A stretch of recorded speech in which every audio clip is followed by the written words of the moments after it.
Voilà, chers auditeurs et téléspectateurs de Ma Bannière Télévision et Ma Bannière FM, nous avons ce réel plaisir de vous retrouver une fois de plus ce week-end pour votre magazine de tous les week-ends, Réflexion de rédaction. Si vous n'avez pas pu nous suivre la semaine dernière, nous vous présentons nos excuses et nous voici à ce nouveau rendez-vous de votre magazine Réflexion de rédaction. Ce soir, votre émission qui reçoit exclusivement les journalistes, pas des politiciens. Alors ce week-end, nous avons le plaisir de recevoir pour vous 3 journalistes venus de différentes chaînes de la place. J'ai à ma droite celui qu'on appelle Charles Mbabou. Lui, il est journaliste à la radio Télé Zola, RTZ Matadi, à qui je dis salut cher confrère et merci de répondre à notre invitation. Merci beaucoup Roger Missama. En tout cas, je suis très flatté, fier même de prendre part à cette émission qui est vraiment suivie à travers la province du Congo central. Merci beaucoup, cher confrère. Et à ma gauche, j'ai le confrère Patrick Boindombe. Lui, il est journaliste à la radio centrale, à qui je dis également merci de répondre à notre invitation. Le plaisir est partagé. Merci aux différents téléspectateurs qui nous suivront, avec qui nous allons interagir ce jour. Merci beaucoup. Et en face de lui, soit à côté de Charles Mbabou, il y a Glodino Lukanou, il est journaliste ici à Ma Bannière Télévision, à qui je dis également merci, chers confrères, de partager avec nous ces plateaux pour ce nouveau numéro de Réflexion des rédactions. Merci Roger Missamou et je profite de l'occasion pour saluer également les confrères ici présents avec qui nous allons partager les 3 sujets. Merci beaucoup. Comme l'a annoncé Glodino Lukanou, nous avons 3 thématiques. Nous avons une thématique au niveau national et en vertu de la loi de la proximité, cette loi que nous ne voulons pas violer ce week-end. Nous aurons également 2 thématiques en province. Nous parlons d'abord au niveau national de la démission depuis ce vendredi 16 septembre 2022 du conseiller du chef de l'État en matière de questions stratégiques, Vidier Timanga, qui est également son porte-parole lors de la campagne et il est également président du parti politique dynamique Congo-Uni, DCI, qui a donc démissionné depuis hier et nous allons devoir découvrir les raisons de sa démission au cours de cette émission. Et en province, nous avons 2 thématiques. La première, nous parlons de l'insécurité dans la ville portière de Matadi. Nous avions eu à traverser une période où on a assisté à une trêve, il n'y avait plus assez de cas de violence ou encore d'insécurité. Mais maintenant, ça a refait surface et nous allons en parler, nous allons analyser qu'est-ce qu'il faut et ça vient d'où. Et vous aurez des réflexions de différents confrères autour de cette table. Et enfin, troisièmement, nous parlons des accidents sur la route nationale numéro 1, tronçon Matadi-Kinshasa, bien entendu, dans la province du Congo central. Pas plus tard que le mercredi, nous avions suivi qu'il y a eu un accident qui s'était déroulé à Mbouba. Là, nous sommes dans les secteurs de Ngoufou, territoire de Madimba. Après Kisantou, avant d'atteindre Kinshasa, soit avant d'atteindre Kassangoulou, un véhicule citerne s'était renversé à 16 h et finalement explosé à 22 h exactement. Plusieurs morts. Et aujourd'hui également, il y a des morts. Donc, en tout cas, depuis pratiquement 4 mois, le sang continue à couler sur la route nationale numéro 1. Nous allons réfléchir sur les causes et envisager les pistes de solutions puisque nous savons que les décideurs nous suivent quand même. Je commence avec les confrères Charles Mbabou, avec l'histoire de Vidier Timanga, le conseiller stratégique du chef de l'État qui a démissionné. Ou soit pas Charlie, Glodino Lukanou, je commence avec vous. Quelle lecture en faites-vous? Voilà, merci beaucoup Roger Missamou. Moi je pense que par rapport à cette situation de Vidier Timanga Chipanda, il est normal que Vidier Timanga puisse démissionner de son poste de conseiller spécial chargé des questions stratégiques simplement parce qu'il a souillé l'honneur des chefs de l'État. Lui étant conseiller proche également des chefs de l'État, ne pouvait pas se livrer à des choses pareilles, bien que Vidier Timanga dans sa lettre de démission qu'il a rendue publique hier, vendredi 16 septembre. Il a nié les faits. Il a dit que c'était un coup monté de toutes pièces. Donc pour lui, cette vidéo n'était pas vraie. Ils ont utilisé ses propos lorsqu'il parlait d'autres choses. Et donc, son discours a été taillé et ils ont récupéré ses propos qu'ils ont utilisés comme étant une arme pour les déstabiliser. Puisqu'il ne cesse de défendre la vision du chef de l'État sur la lutte contre la corruption, mais aussi le autre anti-valeur, il a préféré démissionner, être loin de la présidence de la République démocratique du Congo, afin de pouvoir éclairer l'opinion quant à ça. Et donc, nous attendons l'éclairage que M. Vidé Tshimanga Tshipanda va nous apporter, afin de pouvoir comprendre exactement qu'est-ce qui est arrivé par rapport à cette situation. Mais par rapport à la situation, le fait mis à notre disposition, je pense que les téléspectateurs également doivent connaître que M. Vidé Tshimanga est impliqué dans une situation de corruption. Il a été filmé en cachette, piégé par des fameux investisseurs qu'il a contactés pour leur dire qu'ils pouvaient venir investir en République démocratique du Congo moyennant une somme d'argent qu'ils vont remettre à M. Vidé Tshimanga. Et M. Vidé Tshimanga, en état conseiller du chef de l'État, a rassuré une sécurité possible et la facilité de certaines choses au nom du chef de l'État aux investisseurs qui devraient venir en République démocratique du Congo. Et selon certaines des informations, même ces investisseurs, ce sont de faux investisseurs. Et lui-même, Vidé Tshimanga, ne sachant pas, il s'est déplacé de la RDC pour Londres où il a rencontré ces investisseurs. Il a également été filmé. Sinon, la décision prise par M. Vidé Tshimanga, moi je salue le courage et il doit être loin du chef de l'État. C'est pour laver la personnalité du chef de l'État. Vous êtes sans ignorer que M. Vidé Tshimanga également a eu à se battre pas trop longtemps ici. Il a également souillé l'honneur de la présidence de la grande institution, ou sinon la première institution de la République démocratique du Congo, qui n'est pas un petit pays du continent africain. Et aujourd'hui, c'est toujours M. Vidé Tshimanga, conseiller du chef de l'État, qui va être piégé ou sinon pris, mais dans les sacs, dans des genres de corruption, qui reste une priorité ou sinon une lutte menée par le chef de l'État. Donc c'est une très bonne décision de Vidé Tshimanga de pouvoir démissionner de son poste de conseiller.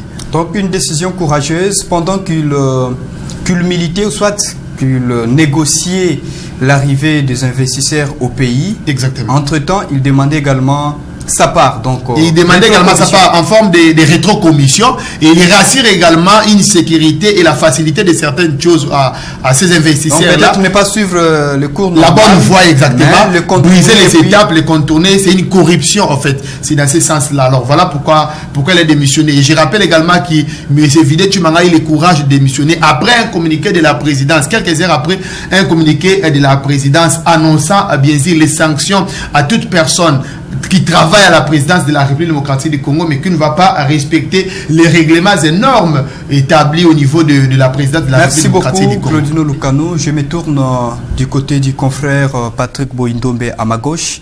Cher confrère, vous avez la parole. Quelle lecture faites-vous par rapport à ces scandales au sommet de l'État en ce qui concerne la corruption, pendant que le chef de l'État fait de la lutte contre la corruption son cheval de bataille, l'un de ses bras droits pris main dans les sacs? Merci beaucoup Roger Missamou. J'ai suivi religieusement l'intervention de mon confrère Claudino Lukanou.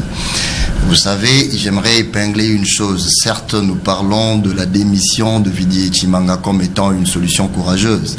Mais n'oublions pas que nous sommes en politique. Et en politique, retournons quelques années avant, Vital Kamerhe, qui était l'un des piliers bras droit du chef de l'État, il s'est retrouvé dans une même situation. Donc, dans le monde politique congolais, il y a certains coups bas.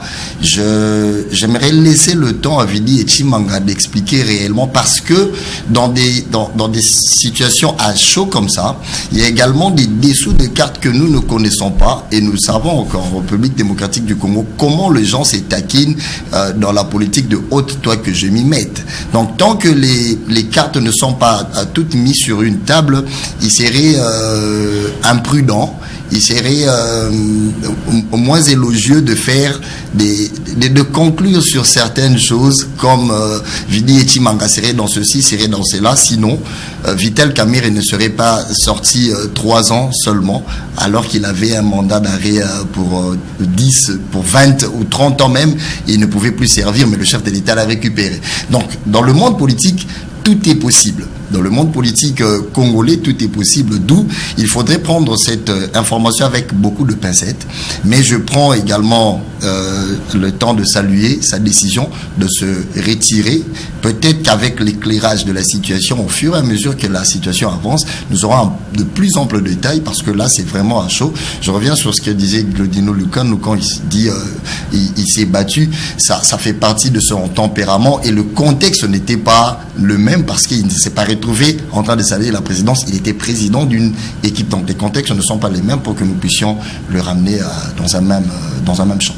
Merci beaucoup, chers confrères. Alors, Charlie Mbabou, je me tourne auprès de vous. Vous avez la parole. Quelle lecture faites-vous par rapport à cette situation, qualifiée par plusieurs personnes de scandale au sommet de l'État? Merci beaucoup, confrère Roger Missamou. Comme vous le savez déjà, Glodino Lukanou, qui est mon confrère, à mon côté aussi, je suis à mes côtés. Patrick Boindom et tous deux, ils ont eu le temps de tailler bavette sur cette situation. C'est vrai, État conseiller du chef de l'État et conseiller, président, parfois autorité morale d'un grand parti politique connu déjà et qui fait rage même à travers la plus moitié du Congo. Arriver à de telles choses, sur de telles situations, moi je trouve que c'est pas grand chose, parce que déjà, et s'il était allé pour des fins qui pouvaient être bénéfiques dans les pays, et si c'était ces entretiens allaient aboutir à des résultats positifs pour l'avancement de ces pays, parce qu'on ne peut pas être ignorant de savoir que le chef de l'État déjà, dans cette démarche, il fait des déplacements ça et là pour attirer des investisseurs au Congo ou sur d'autres pays, pour permettre à ce que la jeunesse puisse trouver de l'emploi. Donc moi personnellement, quand même que la personne concernée, elle a pris du courage de bien vouloir démissionner trop avant. Mais ce n'est pas ce qui pourrait faire en sorte que qu'on puisse minimiser, qu'on puisse dire que non, il a mal agi. Et moi je crois que comme quand il dit que non, elle-même la personne, elle ne sait pas comment elle s'est retrouvée de l'autre côté, ou sinon comment elle s'est retrouvée dans cet endroit. Moi je trouve que je ne trouve pas vraiment gain de cause de comprendre cette parole, parce que déjà je crois que la personne d'elle-même, elle était consciente de se déplacer de sa maison jusqu'à cet endroit où il s'est retrouvé. Donc je ne condamne pas, mais je crois bien que c'est consommable. Voilà donc ce que je pouvais donner comme avis par rapport à ces points.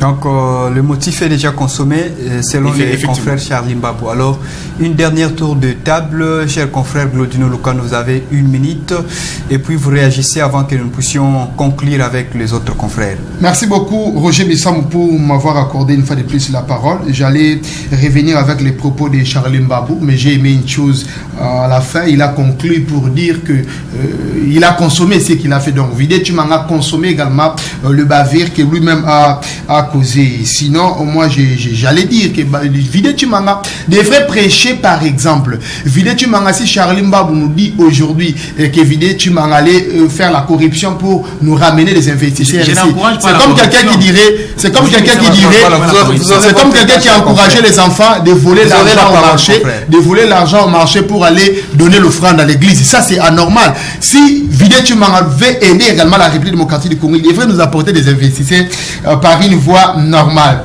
Mais c'est Patrick Boindom qui va plus loin pour dire que quand M. Vidé Tshimanga voulait se battre, il n'était pas conseiller du chef de l'État. Je vous rassure qu'à ce moment-là, il était déjà conseiller du chef de l'État. Et être conseiller du chef de l'État, conseiller spécial du chef de l'État, chargé des questions stratégiques, moi je pense que c'est une personne qui incarne beaucoup plus de valeurs, qui doit prêcher par exemple. C'est une grande autorité en République démocratique du Congo qui devrait être respectée, qui doit prêcher par exemple. Il ne pouvait pas suivre la personnalité du chef de l'État ou sinon l'institution président de la République. Et moi je pense que à ce niveau ici, moi je continue à dire que M. Vidé Tshimanga devait voir également comment il devrait se comporter pour rectifier les tirs très prochainement. Et cette décision prise par Vidé Tshimanga, c'est une décision courageuse.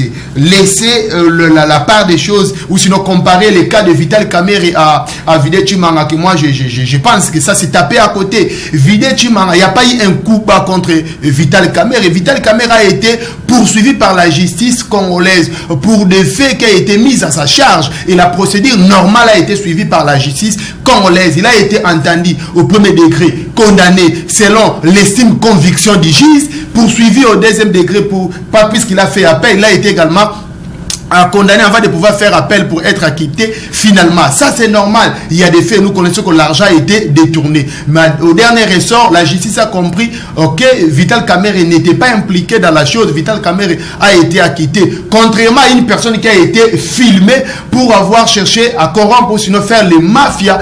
Une personne qui est proche du chef de l'État, alors on dira quoi? Même le chef de l'État lui-même fait les mafias. Qu'en est-il avec le système de rétrocommission? Le chef de l'État a défendu Vital Kamerhe, vous le connaissez, avant qu'il soit arrêté avec ce système de rétrocommission. Donc moi je pense qu'on ne pouvait pas encourager le mal, mais ce Vidé Tshimanga devrait venir vers nous, sinon passer à la télévision pour nous apporter sa version des faits, afin d'éclairer la lanterne des choses.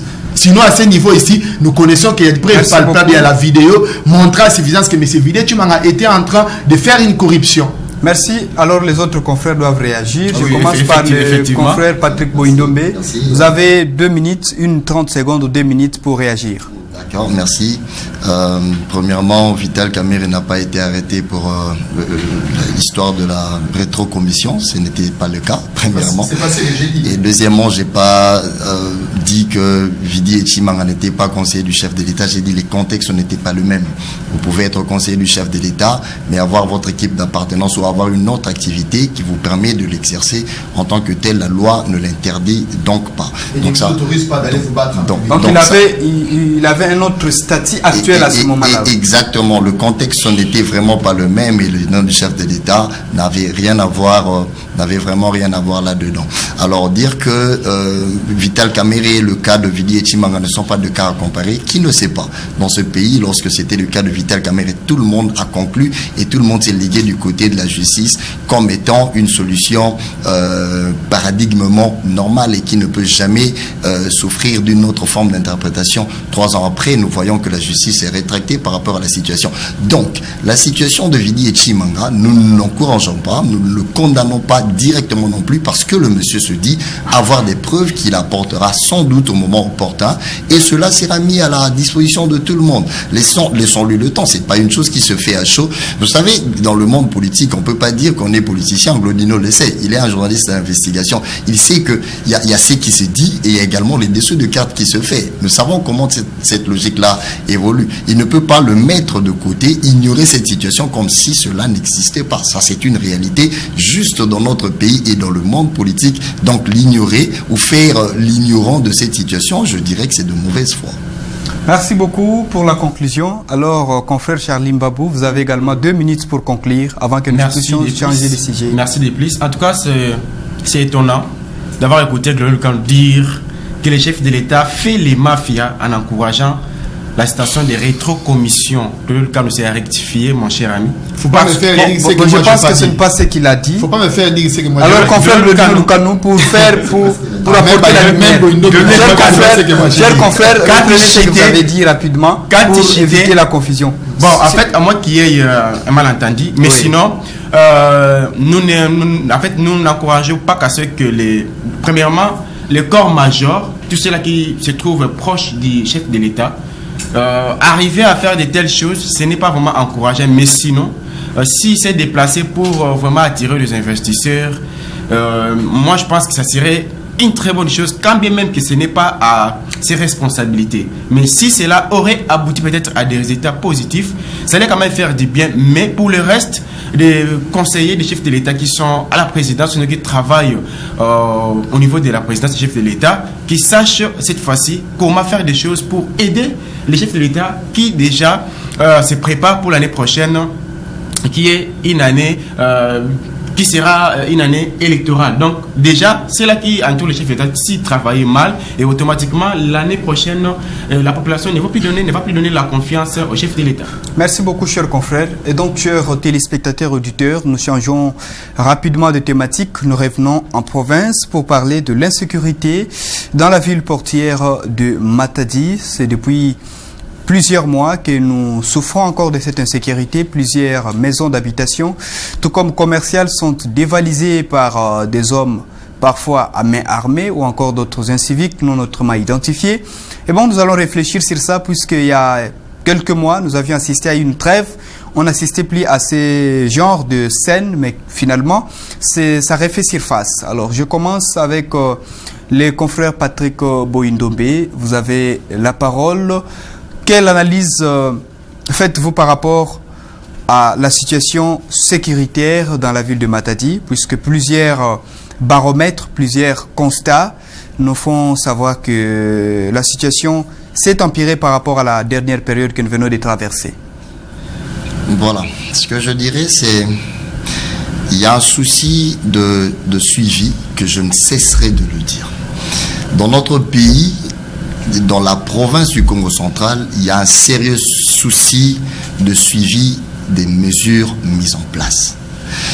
Nous venons avec des interventions factuelles, nous venons avec des interventions sporadiques par rapport aux faits qui se produisent, un peu comme le sapeur-pompier qui n'intervient qu'après qu'il y ait eu incendie.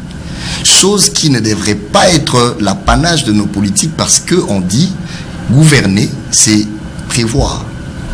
Gouverner, c'est prévoir. Donc quand les mesures de prévention ne sont pas mises en place, alors nous n'aurons que à pleurer, à pleurnicher sur notre propre sort parce que nous allons nous prévaloir de notre propre turpitude. C'est ça un peu le souci avec nos autorités. Cette situation ne fait que se répéter soit de la même manière, soit ça change de connotation, mais vous verrez que le soubassement reste le même. Nos autorités, qu'est-ce qu'ils font? Les autorités de la province. Je ne charge personne, mais je parle de manière... parce que nous parlons de la ville d'abord. De manière générale. De manière générale. Parce que nous parlons de la ville, alors nous devons parler à l'autorité urbaine. L'autorité urbaine a ce défaut de croire qu'à un certain moment, lorsque la chose n'est pas manifeste, c'est que la chose n'existe pas. Ce n'est pas parce que je ne suis pas malade que forcément je suis bien.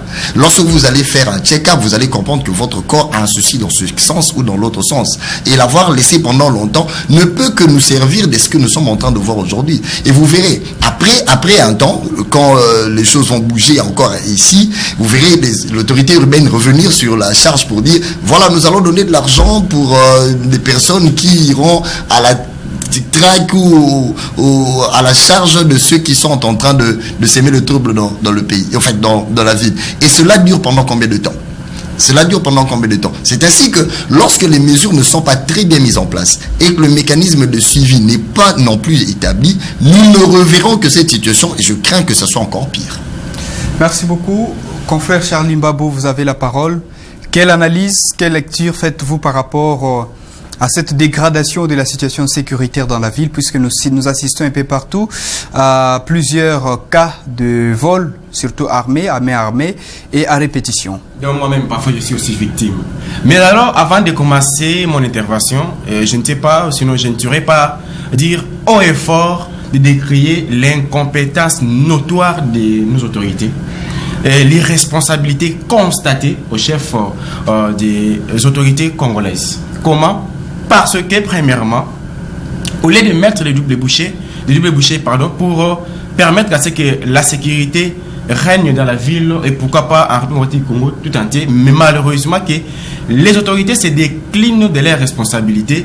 Les autorités ils se donnent la peine de travailler que pour leurs intérêts et laisser la jeunesse, sinon les jeunes, à leur triste sort. C'est ce qui fait que l'insécurité puisse s'élargir du jour au lendemain. Ce qui fait que la population soit terrorisée. Ce qui fait qu'en sorte que chaque peuple congolais, quand il dort, il se réveille, il sait que non, même chez moi, dans ma chambre, je dois quand même mettre une arme blanche au cas où je pouvais quand même me défendre. Donc, tout au long de ce sujet, moi je ne ferai que condamner l'incomptabilité, ou sinon, qu'est-ce que je dis, l'immaturité, ou je peux dire aussi l'immaturité politique de nos autorités. Voilà, et aussi l'irresponsabilité, voilà donc le mot que je cherchais. Donc l'irresponsabilité au chef des autorités congolaises. Voilà, vous aurez également une autre question au moment venu de proposer des pistes de solutions pour que ces autorités puissent prendre leurs responsabilités afin d'assurer la sécurité de la population et de ses biens. Glodino Lukano, vous avez la parole. Quelle analyse faites-vous par rapport à la situation sécuritaire dans la ville? Merci beaucoup Roger Missamou. La situation sécuritaire dans la ville de Matadi aujourd'hui laisse à désirer, puisque nous parlons de la ville de Matadi, mais l'insécurité aujourd'hui, c'est pas seulement dans la ville de Matadi, c'est pratiquement dans toute la province. Parlons du Mwanda, c'est catastrophique. Mbanzango, on n'en parlons même pas. Kimpe, c'est gravissime encore. Mais puisque nous parlons de Matadi, je vais faire une analyse par rapport à ça. Moi, je pense qu'ici, les autorités devraient avoir une politique d'encadrement de jeunes. S'il y a une politique d'encadrement des jeunes, moi, je pense que ça peut aider, tant soit peu, de pouvoir diminuer ce phénomène Kuluna ou sinon de l'insécurité. Parce que l'insécurité dont on fait allusion ici, c'est pas seulement le phénomène Kuluna. Le phénomène Kuluna, ce sont les jeunes qui viennent avec des machettes, des armes blanches, attaquer les gens pendant la journée ou sinon la nuit. Mais hormis ça, il y a également les voleurs à main armée, les criminels qui viennent également casser des portes. Je prends les cas échéants ici vers Kinkanda, non loin du bureau des CNCS, derrière quelque part là. On a entendu dans la nuit du jeudi au vendredi, un pasteur a été victime de voleurs bien armés qui ont pris d'assaut sa maison nuitamment et ont emporté plusieurs biens de valeur. Ça, c'est vraiment déplorable. Alors à ce niveau ici, la première personne à pointer, moi je pense que ce sont les autorités militaires. Quand j'ai entendu ici mon confrère Patrick Boindombe pour une situation sécuritaire pointer du doigt en première position à une autorité administrative, moi j'ai eu mal au cœur, ça m'a vraiment bougé la tête, puisque je me disais, une situation sécuritaire, la première personne à pointer du doigt, c'est l'autorité sécuritaire. Nous avons étudié tous, nous avons eu le cours d'SM. Dans le cours d'SM, quand on a étudié, l'enseignant nous disait toujours, la sécurité de la population et de leurs biens et l'apanage de la police. La police a le pouvoir, l'autorisation et le devoir, l'obligation même de pouvoir sécuriser la population et leurs biens. Pourquoi aujourd'hui les confrères ne veulent même pas parler de la police qui doit faire son travail? Les confrères veulent parler ici d'une autorité administrative. C'est pas l'autorité administrative de pouvoir descendre dans la rue pour traquer ces malfrats. Mais à Matadi, nous le voyons. Par exemple, l'autorité urbaine descendre dans des rues de la ville, dans le coin de la ville de Matadi et recoin même pour pouvoir traquer ce malfrat. Chose qui est difficile. Mais le vrai problème également ici, c'est cette politique ici. Quand on arrête aujourd'hui, la population parfois, il dénonce difficilement. Vous trouverez les gens arrêtés aujourd'hui qui vont être amenés au niveau de la prison, mais après demain, pendant le jugement, il n'y a pas un plaignant. Ces malfrats finiront par être libérés. Ça, c'est aussi un problème, sérieux qui se pose. La population doit avoir l'habitude de venir charger ces malfrats qui sont arrêtés afin que ces malfrats puissent subir la rigueur de la loi. Hormis ça, il y a également la politique sur la libération conditionnelle. Cette politique sur la libération conditionnelle pose également beaucoup de problèmes. Vous trouverez ces phénomènes Kuluna, les voleurs qu'on arrête aujourd'hui, mis à la prison, qui devraient subir la peine, 5 ans, 6 ans, 7 ans, mais suite à une libération conditionnelle, soit c'est une grâce présidentielle, soit c'est une diminution des peines, soit il y a Amnesty qui intervient, c'est présumé ou sinon ces condamnés voleurs sortent de la prison pour revenir encore avec leur sale comportement, traquer la population. Ça dérange aussi parfois. Quelles sont les conditions mises en place pour donner une liberté conditionnelle à un prisonnier qui est en train de subir sa peine? Vous trouverez dans la prison un monsieur qui est arrêté pour une infraction de viol. Ce monsieur-là ne bénéficiera jamais d'une diminution de peine ou sinon d'une grâce présidentielle, à condition que le président de la République lui-même se décide sur le cas d'une personne. Mais sinon, gracier toutes les personnes arrêté et condamné pour une infraction de violence sexuelle, c'est un peu difficile. Je n'ai jamais vu. Mais vous trouverez toujours, ce sont des phénomènes, les jeunes Kuluna, ce sont les voleurs, ce sont des voleurs à main armée, des criminels qui sont bénéficiaires de cette grâce présidentielle ou sinon de l'amnistie ou encore de la diminution des peines. Et cette diminution des peines, la première condition que nous connaissons, sinon que moi je connais, c'est avoir épiré l'écart de la peine, confère l'article 35 du code pénal congolais. C'est avoir épiré l'écart de la peine et puis la personne peut bénéficier de la diminution des peines ou d'une liberté conditionnelle. À ce niveau ici, nos députés également devraient voir étudier, les législateurs congolais doivent voir comment il faudrait alourdir ou sinon, comment je peux expliquer ça? C'est-à-dire que comme il s'en va à condition makasi, on va qu'une personne puisse bénéficier d'une liberté conditionnelle. Exactement, endurcir ces mesures, moi je pense que ça serait la meilleure des choses. Mais non seulement endurcir ces mesures et aussi revoir la durée de la peine, les articles, amender les articles et revoir la durée de la peine sur l'infraction de coups et blessures, l'infraction des vols dans le sens des koulouna, des personnes en mer. Mais puisqu'ils savent, une fois volé, il sera condamné que pour 2 ans, 3 ans, et puis il bénéficiera d'une liberté conditionnelle. Il reviendra également à la cité pour déranger les gens. Moi, je pense qu'il y a plusieurs choses qui doivent être réunies afin de pouvoir palper à cette situation.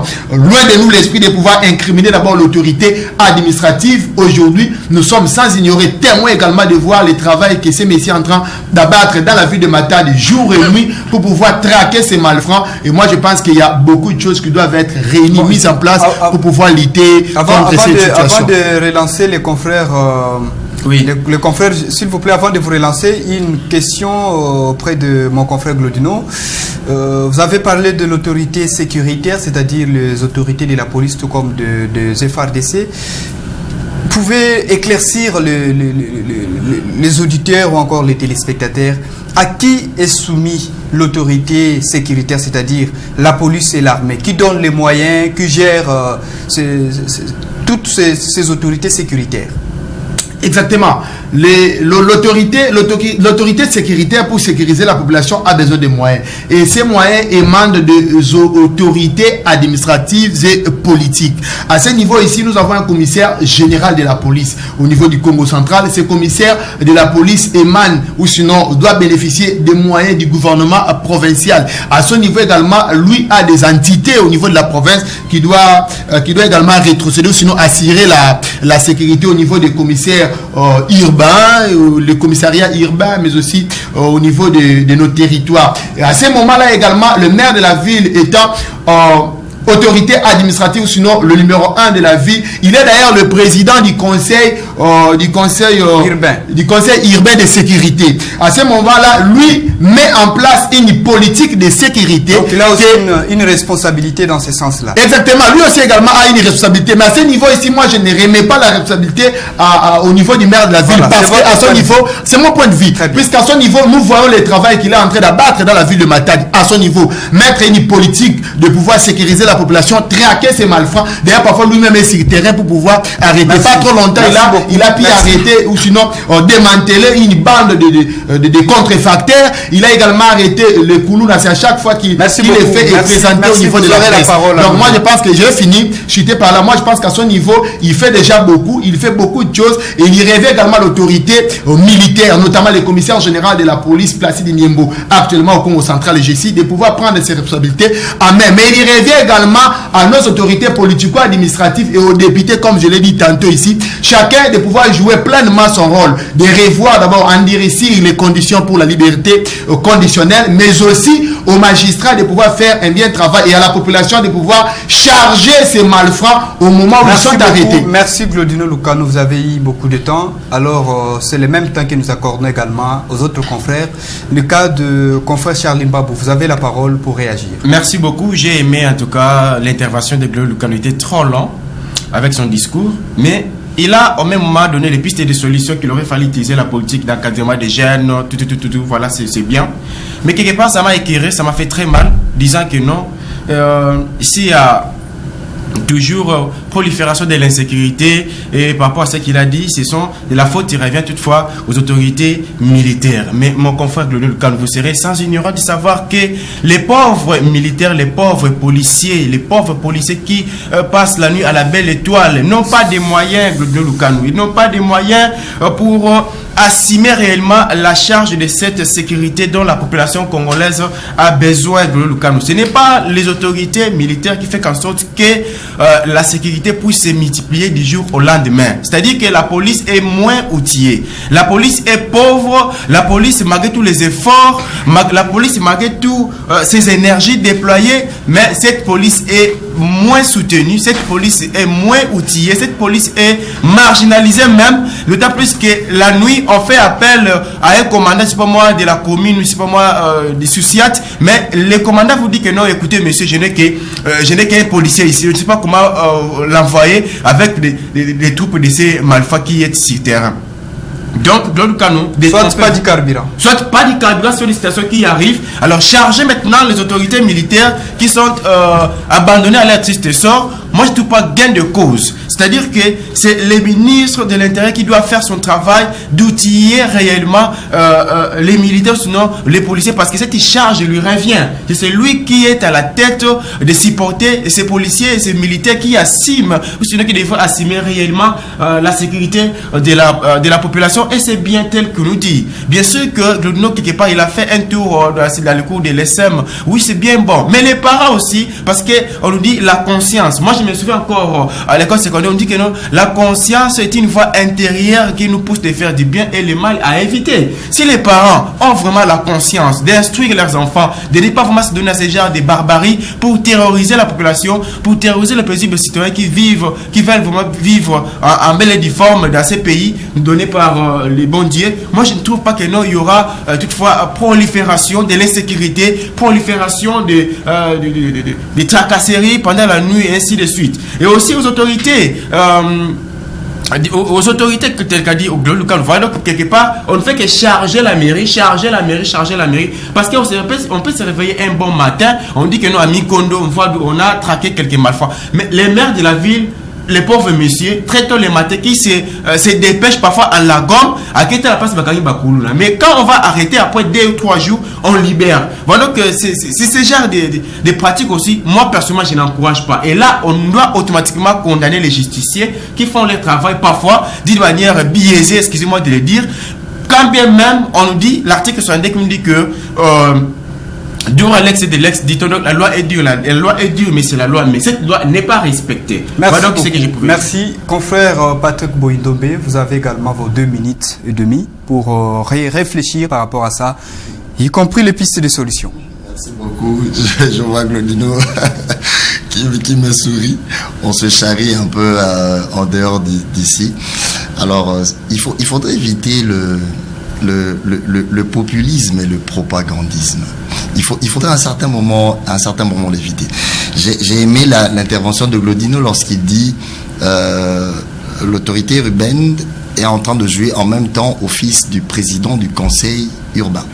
En tant que président du conseil urbain, alors c'est en ce moment-là qu'il doit connaître son rôle, c'est de mener un plaidoyer auprès des décideurs ou des personnes habilité à octroyer les moyens nécessaires pour que non seulement le conseil, en fait dans le conseil nous voyons le conseil de sécurité également urbain qui fait partie de ses attributions. Vous savez, dans notre pays, il y a un sérieux souci où nous voyons un gouverneur, un ministre, un premier ministre qui descend dans la rue pour aller inaugurer un tout petit pont de 2-3 mètres et qu'on sort de choses comme ça.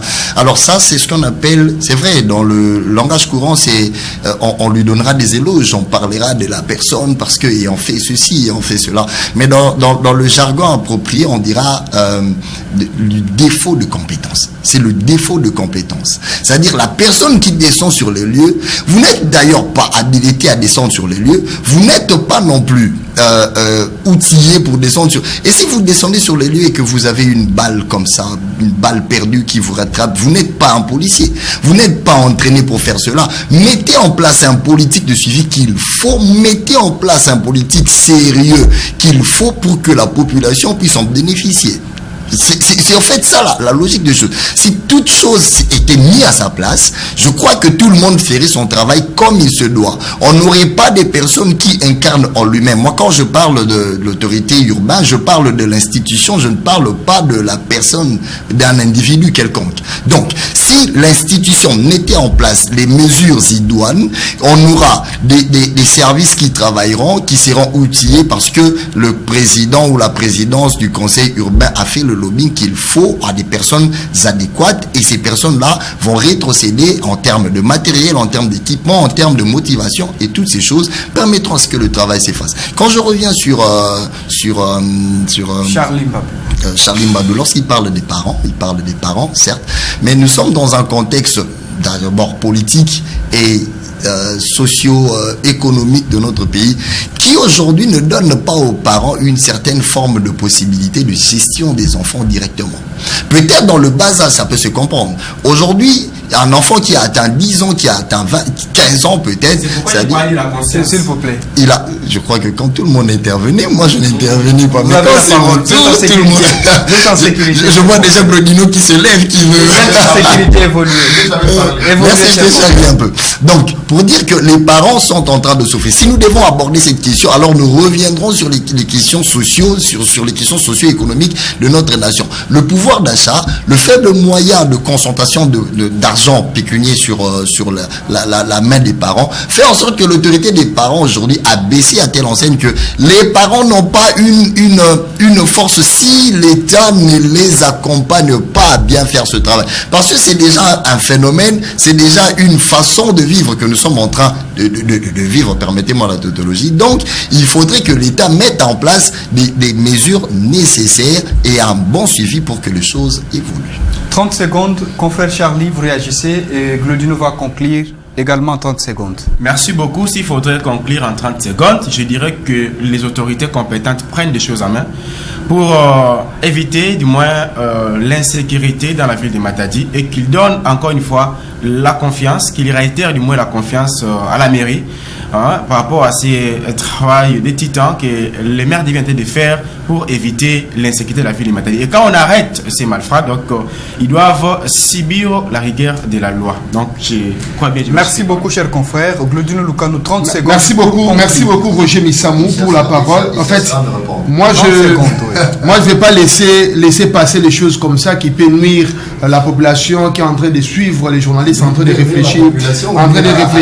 Posez votre réflexion. Tu avais reproché à Charlie que lorsque tu parlais, lui ne pouvait pas parler.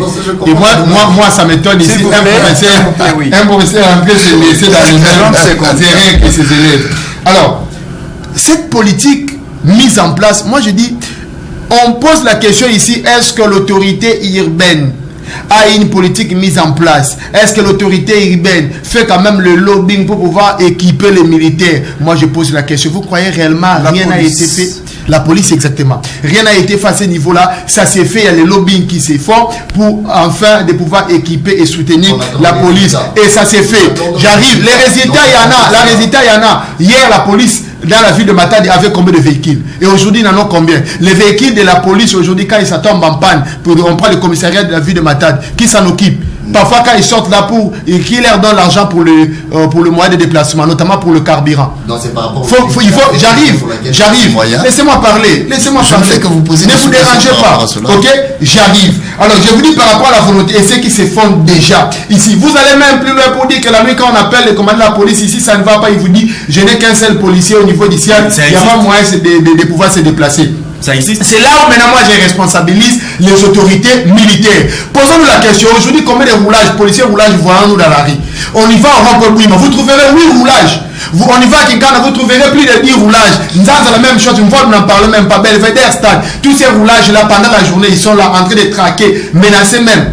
Tracasser les conducteurs, les chauffeurs taxi. Mais la nuit où ils partent pour ne pas sécuriser la ville de Matadi, ils doivent également faire la même chose pendant la nuit. Pourquoi mettre beaucoup plus de roulades dans des places même qui nécessitent rien que la régularisation de la route, qui n'est même pas un site ou sinon un centre de contrôle? Ils mettent plus de roulages là-bas, plus de 10, plus de 15 roulages en lieu et place de pouvoir sécuriser la population pendant la nuit. Ça, c'est un problème de conscience. C'est un problème de conscience. D'où je chute pour dire, chacun sait que le concerne doit jouer pleinement son rôle. Notamment, l'autorité administrative doit mettre en place une politique pour pouvoir sécuriser la population de sa juridiction, de même au niveau de la police et au niveau des autorités militaires. Les autorités militaires également doivent mettre des techniques idoines en place pour pouvoir sécuriser la population. On va donner un exemple ici. Hier, pas trop longtemps, il y a un match au niveau de Jabako qui se joue et pendant ce match-là, il y a un combat qui était survenu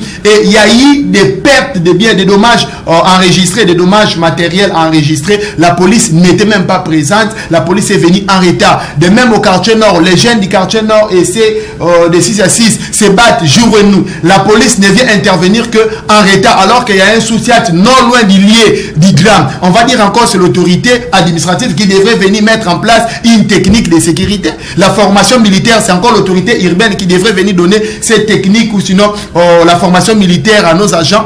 pour pouvoir sécuriser la population. Non. Merci beaucoup. Donc, chacun doit jouer son rôle pleinement comme il se doit. Merci beaucoup pour conclure. Je commence avec vous, chers confrères. Patrick Boindombe, nous avons une deuxième thématique que nous devons analyser rapidement, puisque le temps nous est imparti. Nous parlons de cas d'accident sur la route nationale numéro 1. Il y a notamment un véhicule citerne qui s'était renversé en Mbouba le mercredi. Et finalement, ce véhicule va exploser à 22 h et durant 6 heures du temps, la population a puisé du carburant comme de l'eau et au finish, plusieurs morts. Et également, c'est presque chaque semaine ou chaque mois que nous enregistrons des morts sur cette route. Qu'est-ce que vous pensez de la réglementation de la circulation de la population sur la nationale numéro 1 et le transport des produits à haut risque tels que les carburants? Je commence par enlever mon chapeau et présenter mes sincères condoléances aux familles éplorées à Mbouba pour ce drame, cette erreur qui a été commise. Il y a une part de la population, mais il y a également une part des autorités pour ne dire que cela. Parce que c'est quand même inadmissible qu'un camion qui est tombé en panne ou qui s'est renversé de 16 h à 22 h peut rester comme ça sur une nationale numéro 1. Cela prouve qu'il y a absence de l'autorité gouvernementale ou de l'autorité provinciale en déant ce tronçon. Or, si nous nous rappelons, en 2018 ou 2019, il y a eu toujours dans ce même secteur un accident qui a causé mort d'homme à cause de ce genre d'erreur. Et voilà les mêmes erreurs, parce que nous n'appliquons pas d'autres mesures, nous reprenons encore les mêmes situations. Et ça, c'est vraiment très dangereux et très pathétique. Je n'aimerais pas monopoliser la parole et j'interviendrai peut-être pour la... Merci beaucoup. Nous allons revenir sur vous pour la conclusion. Confrère Glodino Lukanou, qu'est-ce que vous pensez, quelle analyse faites-vous par rapport à ces drames de Mbouba? Le drame de Mbouba, moi je pense qu'il y a la responsabilité est partagée. La responsabilité est partagée d'abord du côté des autorités. Moi je me pose la question, est-ce que les autorités étaient vraiment informées après l'accident? Puisque quand il y a eu l'accident du véhicule, le véhicule ne s'est pas encore explosé à ce moment-là. C'est plus de 5 heures après, le véhicule s'est explosé. Est-ce que les autorités étaient informées de l'accident pour pouvoir intervenir le plus vite que possible? Prochainement, s'ils n'étaient pas informés, moi je pense qu'ils doivent mettre en place des services compétents pour qu'ils soient informés à tout moment. Et de l'autre côté, à la population également de pouvoir... Parce que pour une fois, on a partagé une même opinion. Oui, ça arrive quand même. Et au niveau de la population, également de pouvoir avoir une certaine conscience, comme l'avait dit Charlie Mbabou tantôt. Vous savez bel et bien les dangers qui en découlent. Mais puisque vous avez vu du carburant couler comme de l'eau dans une source, vous précipitez pour aller prendre du carburant. Et ça, c'est vraiment gravissime. Alors que ce n'est pas la première fois que cet incident arrive. Cette même population était victime en 2018. À la même place, avec le même cause, dans les mêmes conditions. Moi, je pense que ça devrait servir à délaisser la population, mais malheureusement, ça c'est arrivé. On ne pouvait pas incriminer beaucoup plus de personnes, parce que déjà, pour éviter les accidents sur la nationale numéro 1, nous avons vu le gouverneur des provinces mettre en place un service de génie militaire qui a évacué des épaves, des véhicules accidentés, une façon de pouvoir espacer la route, laisser la voie libre pour ne plus causer des accidents sur la nationale numéro 1. Mais hélas, aujourd'hui, pour éviter pratiquement les accidents sur la nationale numéro 1, ça demande pas seulement les efforts des autorités, mais aussi la conscience des conducteurs, la conscience des passagers, mais aussi la conscience de la population vivant le long de la RN1. Merci beaucoup, confrère Charlie Mbabou, vous avez la parole. Merci beaucoup. Quelle analyse faites-vous par rapport à cette drame de Mbouba? En français, on dit les mêmes erreurs produisent le même effet. Donc, c'est-à-dire que ces erreurs, de plusieurs années, parce qu'il y a 2 ou 3 ans passés déjà, depuis que cet acte venait encore une fois de répandre sur cet endroit identique, comme vous le savez. Alors, moi je crois bien, je me pose d'ailleurs la question de savoir à qui revient la responsabilité de prendre soin de la RNE. Est-ce que c'est le gouvernement central? Est-ce que c'est le gouvernement provincial? Mais je crois bien, premièrement, la responsabilité c'est au niveau du gouvernement national, parce que ou sinon central, parce que c'est ces gouvernements qui devaient toutefois veiller pour le bon fonctionnement de ces transports routiers, la nationale numéro 1 entre le Congo central. Donc, la deuxième des choses, c'est les autorités au niveau de la province. Comment se fait-il plus de 4 heures du temps, un véhicule s'est renversé, mais vous êtes incapable de trouver une solution adéquate, une solution qui pouvait permettre qu'à ce que la population ne soit pas vraiment exposée au danger. Donc tout ça, moi je crois bien, tel qu'a dit Glorieux Lukano, en tout cas que la conscience soit mise en place de la part de l'État, la population, mais aussi les autorités, pour que dans les années prochaines ou dans les jours à venir, ce genre d'accidents ne puisse plus vraiment se produire, parce que c'est regrettable, et autant plus que le gouvernement congolais, le gouvernement de la province, pardon, attend que l'accident ça les pour qu'il y ait pointer ma condoléances au lieu qu'il y ait une solution. Mais après accident sur les salami, nous pointons nos condoléances. Après accident sur les salami, alors on ne comprend pas si le gouvernement va devenir un gouvernement de condamnés bébés. Je ne comprends pas vraiment.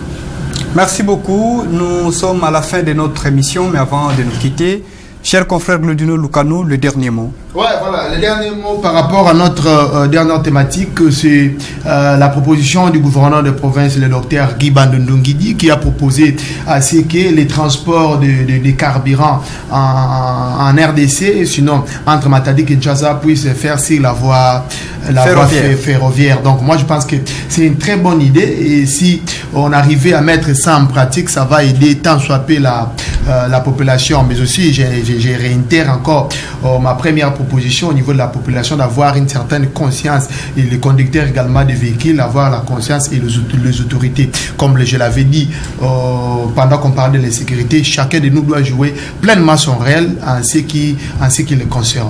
Merci beaucoup. Chacun de nous doit jouer son rôle. Confrère Patrick Boïdombe, votre dernier mot.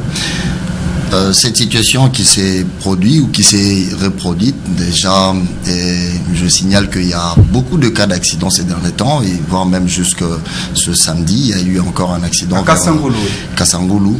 Je crois que chaque gouvernement a ses états des choses et certaines réalités qui lui parviennent.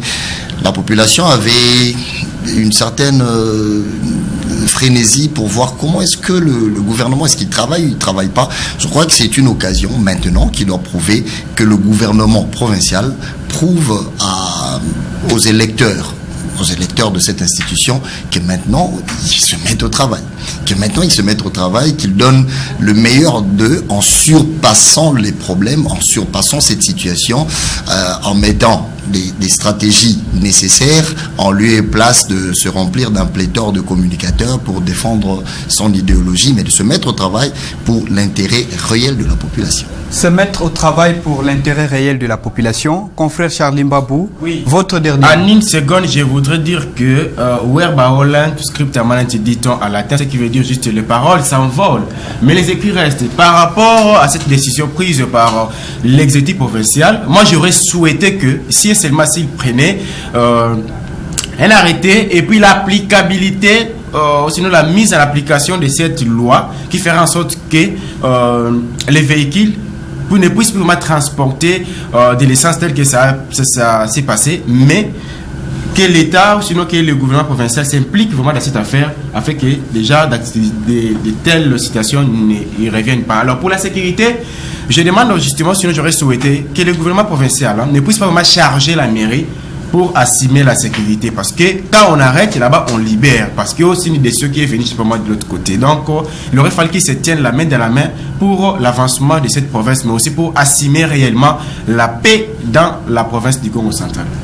Voilà, chers téléspectateurs et auditeurs de Ma Bannière à Femmes, nous voici donc à la fin de notre magazine de ce soir, de ce week-end, réflexion des rédactions. Nous avions eu le plaisir de recevoir pour vous 3 confrères, 3 journalistes. J'ai à ma droite Charlie Mbabou qui vient d'intervenir en dernier. Il y a également Charlie Mbabou, bien entendu, de la RTZ, Radio Télézola. Il y a Glodino Lukanou de Ma Bannière Télévision et à ma gauche, Patrick Boindombe de la Radio Centrale.